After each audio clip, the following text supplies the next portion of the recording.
La présentation de la très sainte Mère de Dieu au Temple est une des 12 fêtes majeures de l'Église. La composition de l'icône de cette fête est assez sophistiquée.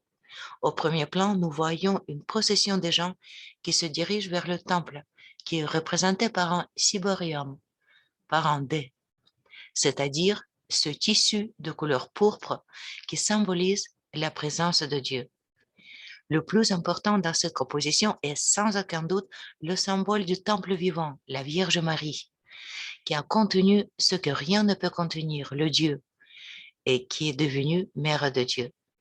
Les acteurs majeurs sont la Vierge Marie et ses parents, Saint Joachim et Sainte Anne, qui confient la petite Marie au prêtre comme un don promis à Dieu.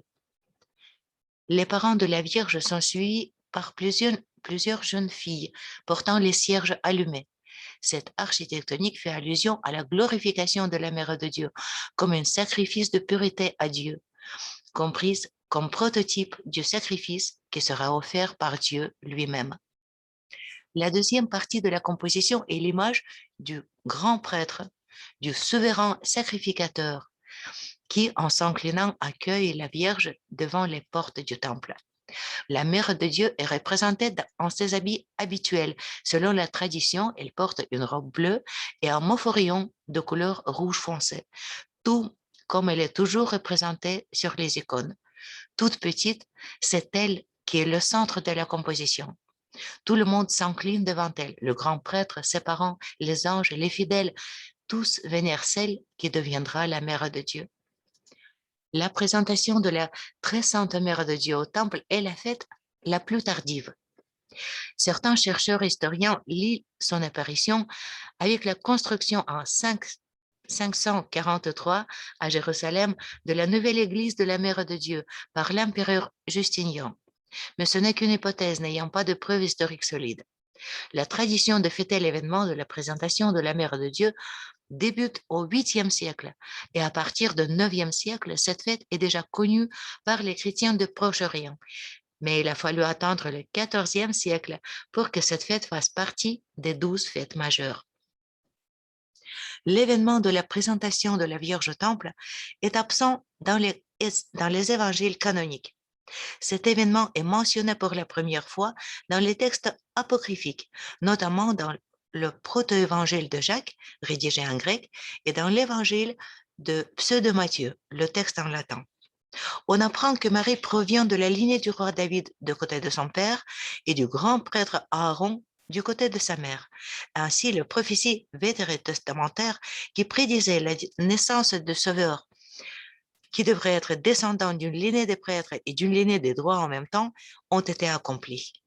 Selon ces textes, les parents de la Vierge Marie n'avaient pas d'enfants malgré de longues années de vie familiale. Ils priaient Dieu pour qu'il les libère de leur infertilité. Et ils ont fait le vœu de consacrer leur futur enfant à Dieu.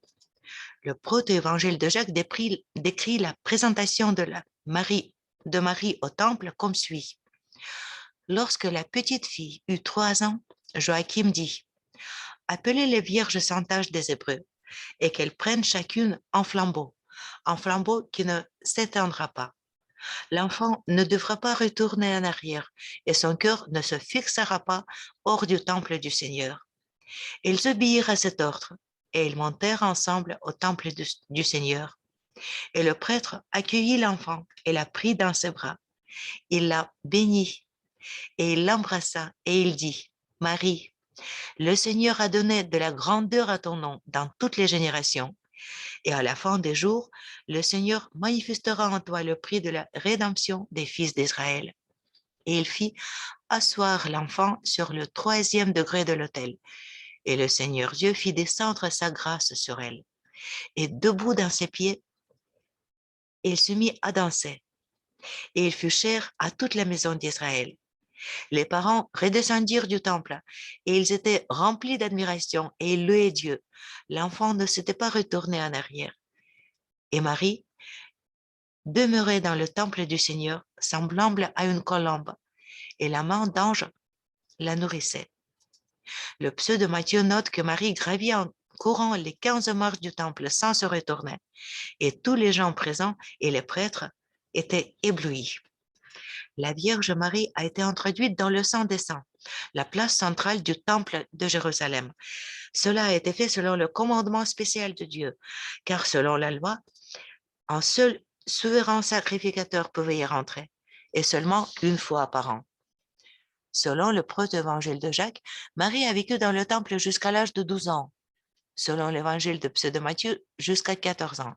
La tradition raconte que pendant le séjour de la Mère de Dieu dans le temple de Jérusalem, elle a été élevée en compagnie des vierges pieuses, a lu avec diligence les saintes écritures, faisait les travaux d'aiguille, a constamment prié et grandissait dans l'amour de Dieu. Saint Grégoire de Nicomédie mentionne la visite de la Vierge Marie au temple par un ange. Elle était en communion avec les anges. Zacharie apprit cela aussi, car lorsque, selon la coutume sacerdotale, il était dans l'autel, il vit que quelqu'un d'une apparence extraordinaire parlait avec la Vierge et lui servait à manger. C'était l'ange. Saint Jérôme de Stridon, évoquant la visite de la Vierge Marie par un ange, précise: « Si quelqu'un me demandait comment la très sainte Vierge a passé le temps de sa jeunesse, je lui répondrais: cela est connu de Dieu lui-même et de l'archange Gabriel, son gardien persistant. » Cette histoire touchante, présentée dans la tradition, a été maintes fois chantée par l'Église dans des textes liturgiques poétiques. Un grand nombre d'églises et de monastères ont été érigés en l'honneur de cet événement. Et de nombreuses icônes ont été écrites qui illustrent la procession vers le temple de l'Ancien Testament avec la petite Marie à l'avant de la procession. Cependant, nous sommes ici confrontés à un problème important. L'histoire de la présentation de la Vierge gardée par l'Église, racontée plus tard dans plusieurs éditions de la vie de la Mère de Dieu, dans les textes hymnographiques de la présentation de la Vierge au Temple et de la Nativité de la Vierge, la description de cet événement que l'Église célébrait depuis le 8e siècle, ce récit qui nous est parvenu dans les versions en grec, syriaque, arménien, éthiopien, géorgien, slavon, ce texte est complètement invraisemblable, complètement incompatible avec les réalités de la vie de l'Église de l'Ancien Testament. Il est absolument impossible que la petite Marie ait vécu dans le temple, qu'elle ait été introduite dans le Saint des Saints. Seul le grand prêtre pouvait y entrer, une fois par an. Les prêtres ordinaires ne pouvaient jamais y entrer du tout, encore moins d'autres personnes, et encore moins une fille ou une femme, qui aurait été considérée comme une profanation du sanctuaire et conduirait à la mort immédiate de la profanatrice, puis à la déclaration d'un jeûne purificateur de plusieurs jours pour tout le peuple d'Israël et ensuite la nouvelle consécration du temple avec les sacrifices expiatoires. Ce serait un événement si exceptionnel qu'il serait inévitablement décrit non seulement dans les saints livres de Juifs, mais aussi dans les chroniques romaines. Quant au récit ultérieur que la très sainte Vierge a vécu dans le Saint des Saints, il est même difficile à imaginer. Après tout, il sera impossible à quiconque d'y vivre.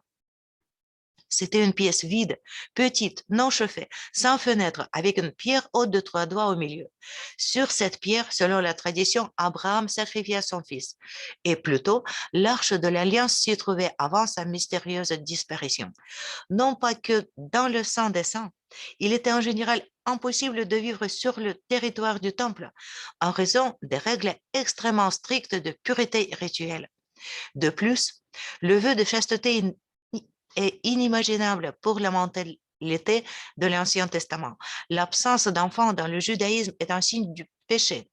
Rappelons la souffrance de Joachim et les lamentations de Sainte Anne sur l'absence d'enfants. De plus, un historien fiable et très compétent de l'époque, Joseph Flavius, donne une liste complète des grands prêtres qui ont servi dans le temple.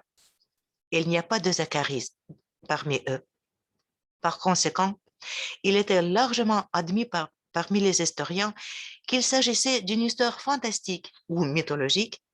On a cru pendant longtemps que ce récit n'était pas fiable, et en plus relativement tardive, remontant au 5e siècle environ. Mais en 1940, Un codex en papyrus a été retrouvé qui contient le récit de la nativité de la Vierge Marie, Genesis Maria en grec, Genèse de Marie, daté de façon sûre du IIIe siècle. Et le contenu de cet ouvrage montre qu'il est lui-même déjà composé de deux ou plusieurs documents écrits au moins 100 ans auparavant. L'hypothèse de plusieurs sources était soutenue par les différences linguistiques entre différentes parties de texte bien montrées par les spécialistes et aussi par la présence de traces de collage. Par exemple, le début et la fin du récit sont rédigés à la troisième personne et le milieu en première personne. À la fin, nous lisons cela est écrit par moi, Jacques, mais dans la partie du milieu où se trouve la description du voyage de la Sainte Famille à Bethléem, il est écrit moi, Joseph, je marchais.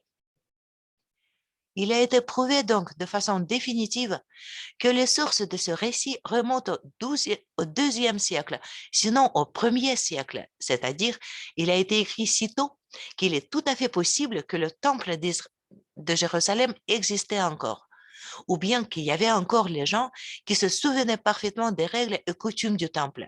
Et il est tout à fait improbable qu'à cette époque, au deuxième siècle, on ait décrit un événement aussi contraire aux usages de l'époque.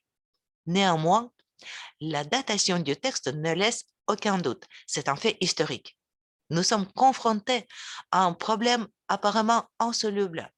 La fiabilité de la source ne fait aucun doute. Et l'événement qui est décrit ne peut pas être fiable. Comment peut-on résoudre cette contradiction? En fait, il y a deux possibilités, deux approches. Métropolite Anthony Bloom, dans son homélie à l'occasion de la fête de la présentation, disait qu'il existe des fêtes qui ont une signification autant historique que spirituelle et d'autres qui ne sont que spirituelles et n'ont aucune signification historique. Par exemple, la présentation de la Vierge. Selon lui, c'est une légende sur quelque chose qui n'est jamais arrivé, mais il nous dit comment la Mère de Dieu était intérieurement unie à Dieu dès le début, même avant l'incarnation du Sauveur, et c'était une conséquence de sa préélection. Il faut dire qu'à cette époque, le temple de Jérusalem fut reconstruit après la captivité babylonienne. L'arche d'alliance n'y était plus, elle avait disparu.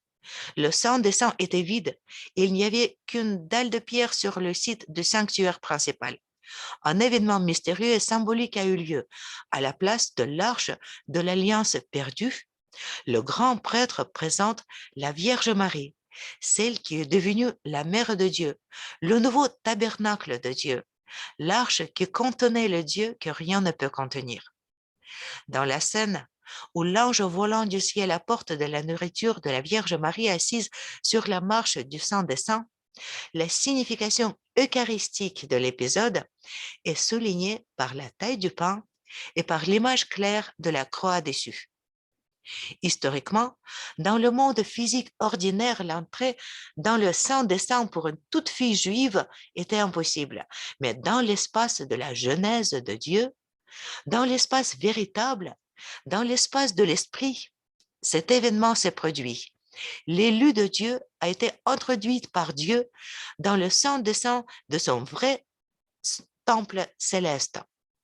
Ce n'était pas un événement physique, mais ce n'est pas non plus un symbole, c'est la réalité, mais une réalité différente, spirituelle. La seconde approche affirme que cet événement est un fait historique. Il ne s'agit pas néanmoins par le temple de Jérusalem, mais du temple, ou plutôt de l'église de cette secte juive, le Coran essénien, à laquelle appartenaient les parents de la Mère de Dieu, Saint Jean-Baptiste et ses parents. Le fait que Saint Jean le précurseur est le fils d'un prêtre est directement énoncé dans l'évangile de Luc. La Messie n'est pas venue aux pharisiens, pas aux sadducéens, mais à cette petite communauté de Juifs qui l'attendaient et enseignaient correctement à son sujet. Et ils avaient leur propre temple, la chambre haute de Sion, c'est-à-dire que l'environnement juif dans lequel la chambre haute de Sion appartenait était le véritable temple de l'Ancien Testament, dans lequel le Christ est venu. dans lequel l'Assomption de la Mère de Dieu a également eu lieu, selon d'autres récits, et dans lequel surtout a eu lieu la Pentecôte. La chambre haute de Sion est ce même sanctuaire que les chrétiens avaient depuis les temps les plus reculés, et la Vierge Marie aurait bien pu y vivre. Quoi qu'il en soit, pour nous les chrétiens, le sens de cet événement, la présentation de la très sainte Mère de Dieu au temple, est que désormais c'est l'homme qui devient le temple. Désormais le temple ne consistera pas en pierre et en autel, mais en l'homme, son âme, son corps et toute sa vie, qui devient le centre sacré et divin du monde. C'est l'homme qui devient le sang des sangs. Le sens de la fête réside précisément dans cette mutation radicale, cette avancée, cette ascension vers une autre réalité, vers le monde de la beauté spirituelle et de la lumière.